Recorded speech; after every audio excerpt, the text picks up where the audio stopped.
Here we talk about all things intuitive, aware, creative, dynamic, things to activate your sixth sense and make your life flow a lot more gracefully. If you haven't subscribed to my channel before, please do now because you're going to get lots and lots of wonderful and really empowering tips.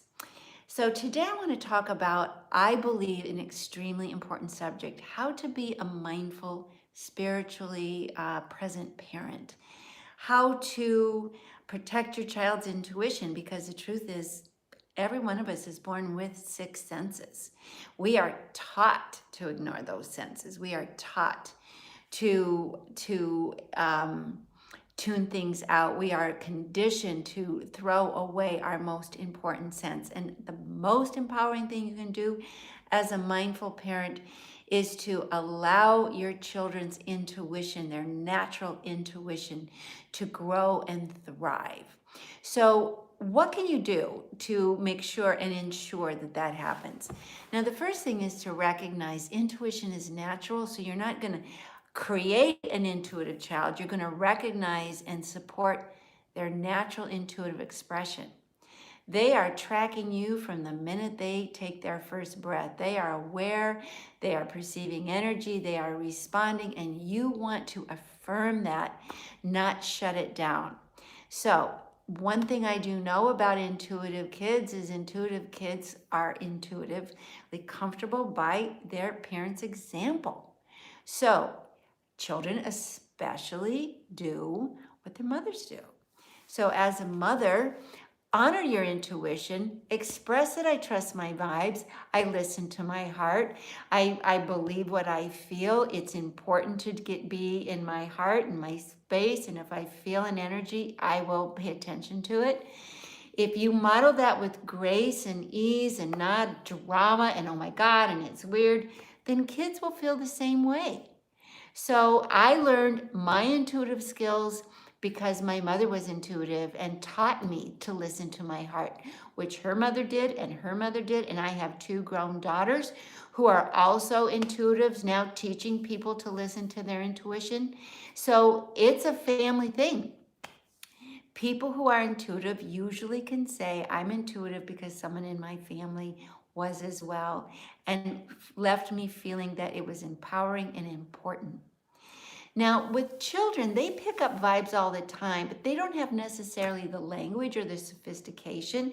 So what we need to do as parents is to give them opportunities and ways to communicate their feelings and their vibes, and that you will pay attention.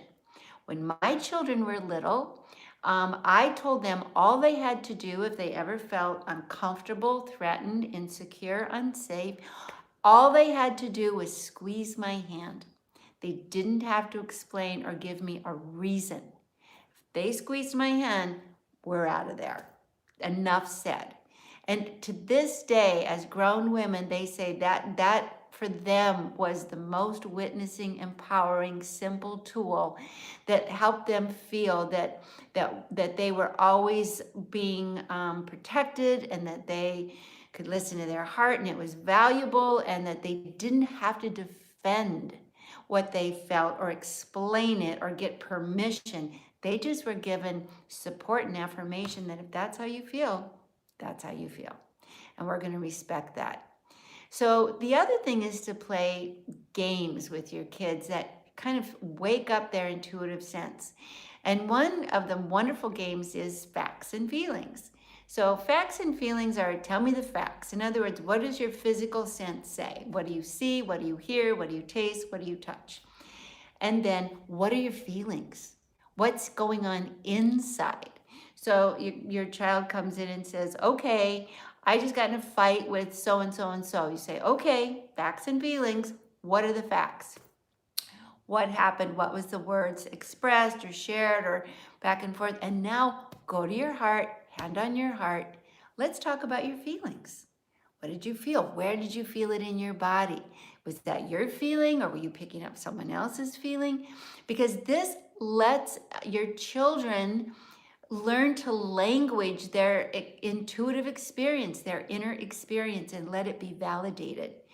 So, and you can do that with every family member. You don't have to keep that. In fact, it's really good in partnership as well. Let's talk facts, let's talk feelings.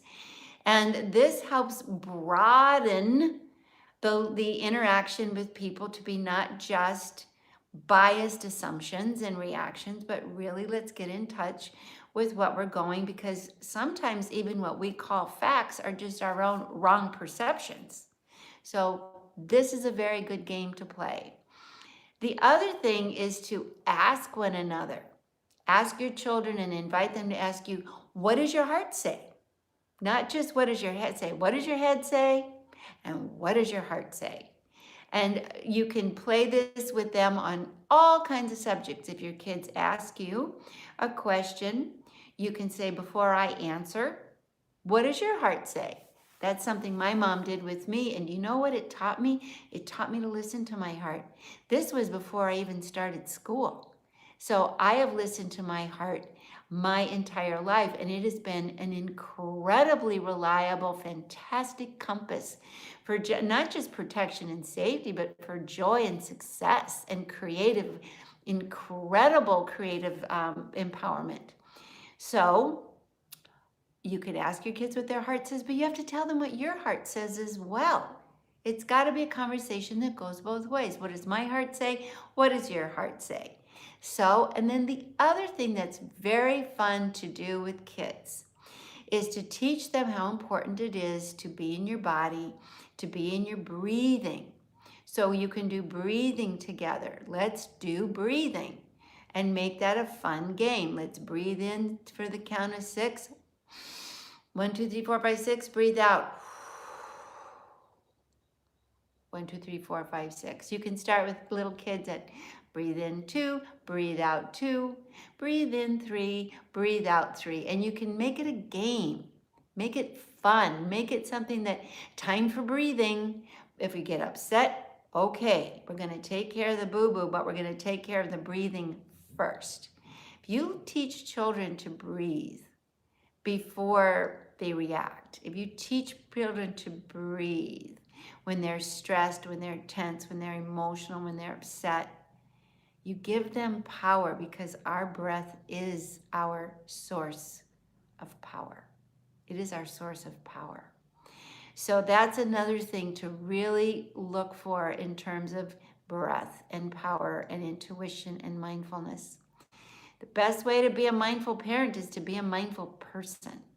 So meditation is a very helpful practice. Even 5 minutes or 10 minutes a day is going to be, and you can teach your children. I called it timeout. Positive timeout. It's like, let's do timeout, but we framed it as a time to regenerate, as a time to rest, to relax, to chill, to daydream. It wasn't a punishment. Timeout was time to renew. So you can do a new take on timeout and say, this is your time. This is like the time to go inside and play in your imagination. So if you put priority on being present, if you put priority on trusting your vibes and slowing down and asking your children how they feel and giving them support when they cannot defend how they feel or explain it, you set the compass for their entire life to be really grounded in their intuition, in their sixth sense, and to learn to trust themselves. If you trust them, you listen to them. If you trust you and you listen to your heart, then you are giving your children an incredible advantage. You know, I wrote a book, and I encourage you to look at it. It's called The Intuitive Spark: Nurturing Your Intuition in Your Child, Your Family, and You. Because it's a system skill. It's not a one-off, just me. It's us. It's an us skill. And that book is filled with beautiful tips and techniques and tools that are fun, kid-friendly, easy, practical, but they also work for adults. I actually think that this is my secret sleeper book that is probably the most powerful of all the books I've written, The Intuitive Spark, Hay House book. So I recommend that you read it and you enjoy it, and you apply whatever I say for the kids to your inner child. because it is your inner child that is the intuitive. It is your inner child that is your genius. It is your inner child that is your guide, that your aware, creative compass. And your inner child needs to be witnessed, respected, honored, listened to, validated. And if you do that with yourself, your children will follow naturally in line. Most importantly, treat your intuition and teach your children this is normal.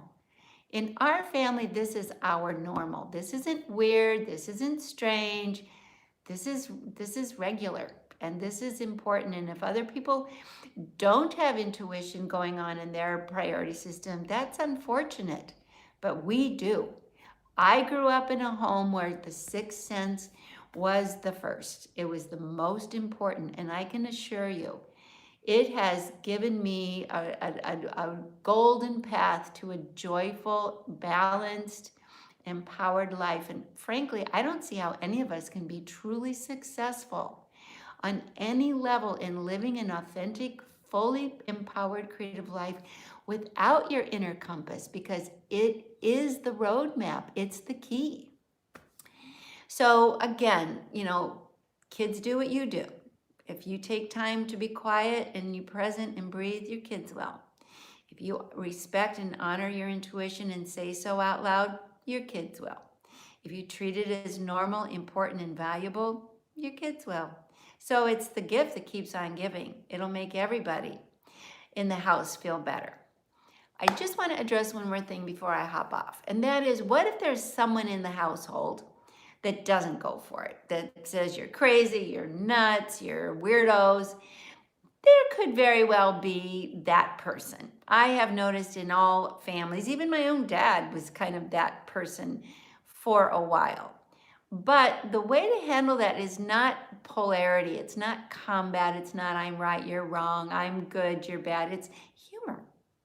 You can say, that's what my mother used to say to my father every time she had vibes, and he would just look at her like, you're nuts. She'd say, oh, Paul, just humor me. It'll make me so happy. It will make me feel so loved by you.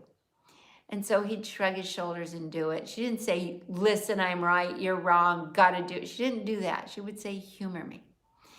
And that is something that I have used as well. It goes a long way if you have someone who's like, what are you talking about? You're nuts, you're crazy, I don't believe you. Literalists who just don't feel the subtle energy.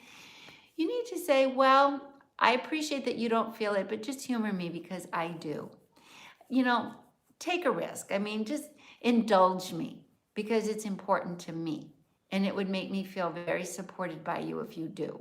So you ask and appeal to that instead of get into a power struggle. Use humor, and then hear the words, the two magic words for inviting your intuition to speak. Those two words are, I wonder. Just feel how when you say, I wonder, everything in your body changes. I wonder. I wonder what the weather's going to be like today. Then you begin to energetically take a pulse. I wonder who's on the phone. Well, this was before caller ID, but still, I wonder what they want to. I wonder what they have to say. I wonder if this is a good idea. I wonder if we should take this vacation. I wonder if eating this will be good for me. I wonder. And play I wonder with your kids. You can play a fun game. Leonardo da Vinci wondered with his students for 100 times a day.